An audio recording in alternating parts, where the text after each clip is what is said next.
Boa noite, seja bem-vindo a mais um encontro nosso no 7 às 7, 7 minutos às 7 da noite. Hoje, concluindo as nossas reflexões sobre o quinto mandamento, honra a teu pai e a tua mãe. Não é?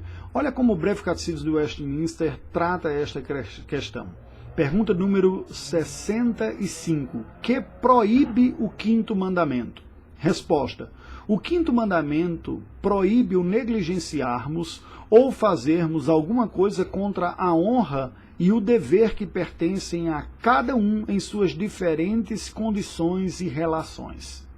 Como nós temos visto, cada um dos mandamentos servem para a vida piedosa, ou seja, para a santificação da nossa vida, apontando caminhos de como nós efetivamente devemos lutar contra o pecado dentro de nós mesmos. Nenhuma dessas áreas está isenta. Nenhum de nós está isento do mal em cada uma das áreas indicadas pela palavra de Deus nos mandamentos. Precisamos redimi-lo.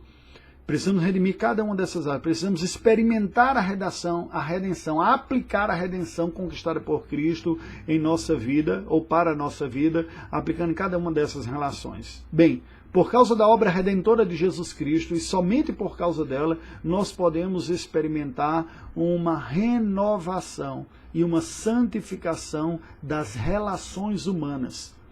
É esta a santidade apresentada no quinto mandamento, a santidade das relações humanas. Se ela vai apontar por um princípio de observarmos qual é a localização e a relação, às vezes até hierárquica, entre os homens, mas ela vai nos lembrar de que a relação humana deve ser considerada e tratada com devido respeito e honra e santidade, a santidade das relações. Porque os filhos devem honra aos seus pais, mas igualmente os pais devem um tratamento honroso aos seus filhos na condição de filhos. Por isso que quando a Bíblia aborda essa questão, existe uma exortação mútua.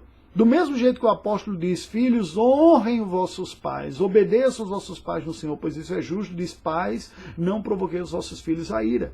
Do mesmo jeito que o texto diz, vós servos, obedeceis os vossos senhores segundo a carne, com temor e tremor e sinceridade do coração, como a Cristo diz, e vós, senhores, de igual modo procedei para com eles, deixando ameaças, sabendo que o Senhor, tanto deles como vós, está no vosso meio, e para com ele não há acepção de pessoas. Para aqueles que são iguais, a Bíblia diz, tratai os outros considerando superiores a si mesmo. Veja que, portanto, este mandamento está nos lembrando que as pessoas ocupam lugares diferentes e posições diferentes, mas têm uma dignidade que deve ser preservada, uma santidade nessas relações. Nós podemos até mesmo contestar, questionar, apresentar causas diante das autoridades, lembrando, preste atenção, biblicamente falando, somente Deus tem toda a autoridade, porque Ele é o Criador de todas as coisas e o governante de todas as coisas.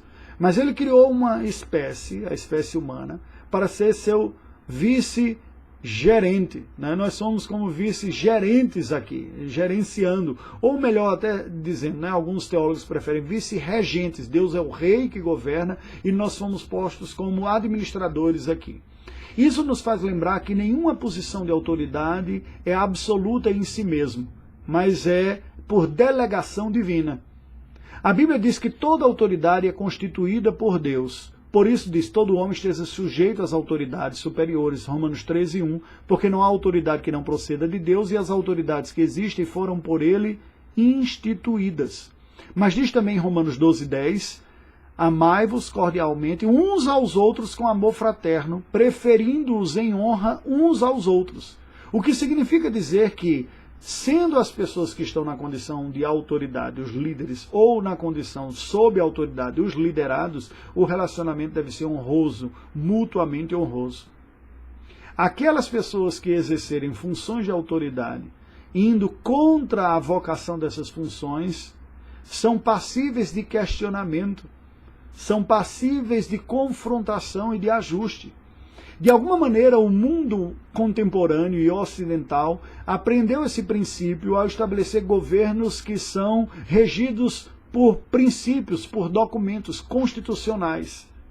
O que nos mostra que a autoridade máxima nessas civilizações são princípios e não pessoas. As pessoas estão a serviço. Este modelo é um modelo cristão. Não estou dizendo necessariamente um sistema de governo, mas a regra, a verdade de que o homem não é autoridade final em si mesmo, mas todo homem tem um direito inato à honra e ao respeito, e as relações assim devem o ser. O texto sagrado nos diz em Romanos 13, versículos 7 e 8, pagai a todos o que lhe é devido, a quem tributo, tributo, a quem imposto, imposto, a quem respeito, respeito, a quem honra, honra. A ninguém fiqueis devendo coisa alguma, exceto o amor com que vos ameis uns aos outros, pois quem ama ao próximo tem cumprido a lei. É precisamente por amar que obedeceremos. É precisamente por amar que governaremos para o bem, não para a exploração. É esta a maneira de cumprirmos este mandamento, e isto que está sendo dito. A pergunta número 66 nos diz, qual é a razão anexa ao quinto mandamento? A razão anexa ao quinto mandamento, que diz, para que tenha longa vida sobre a terra, é uma promessa de longa vida e prosperidade, tanto quanto sirva para a glória de Deus e para o próprio bem do homem, a todos aqueles que guardam este mandamento. A palavra de Deus nos diz em Efésios 6, versículos 2 e 3, honra o teu pai e a tua mãe, que é o primeiro mandamento com promessa, para que te vá bem e sejas de longa vida sobre a terra, e este é o primeiro mandamento com promessa. A promessa está ligada. Deus está envolvido com isso para nos dar o cumprimento, mas a providência divina também. Porque é precisamente quando nós aprendemos a respeitar a relação humana que nós criamos e geramos um ambiente de prosperidade, de respeito, de saúde e, portanto, de longevidade. Não podemos entender que o cumprimento desta promessa é simplesmente um cumprimento metafísico ou miraculoso. Deus usa pela sua providência também a obediência a este mandamento acumuladamente em uma sociedade para que as relações sejam relações que proporcionem longevidade e qualidade de vida. Uma sociedade onde todos respeitam uns aos outros, agem de maneira honrosa e digna nestas relações, trará mais paz, terá uma melhor qualidade de vida e uma vida melhor. Que Deus nos ajude a darmos a nossa contribuição no nosso tempo para a glória do seu nome. Lembremos que Cristo tratou de maneira respeitosa até os seus opositores. Ele não os tratou como inimigos a serem desvencilhados, a serem eliminados, mas ele nos ensinou que nós devíamos orar pelos que nos perseguem e amar os nossos inimigos. É esta a extensão do cumprimento. Somente na dependência de Cristo nós teremos condições de dar honra a quem não tem vivido de uma maneira tão honrosa assim. Somente na dependência de Cristo nós temos condições de tratar com amor aquele que nos trata com dor.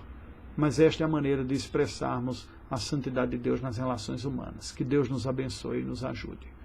Deus bendito, assista-nos para que reflitamos em nossas relações humanas o caráter gracioso do Senhor e a dignidade inata à espécie humana que foi criada à tua imagem e semelhança. Ajuda-nos a sermos pacientes, tolerantes, apesar de também justos, firmes. Oramos em nome de Jesus. Amém. Que Deus nos abençoe. Aguardo você na semana que vem, na continuação do estudo da segunda tábua da lei.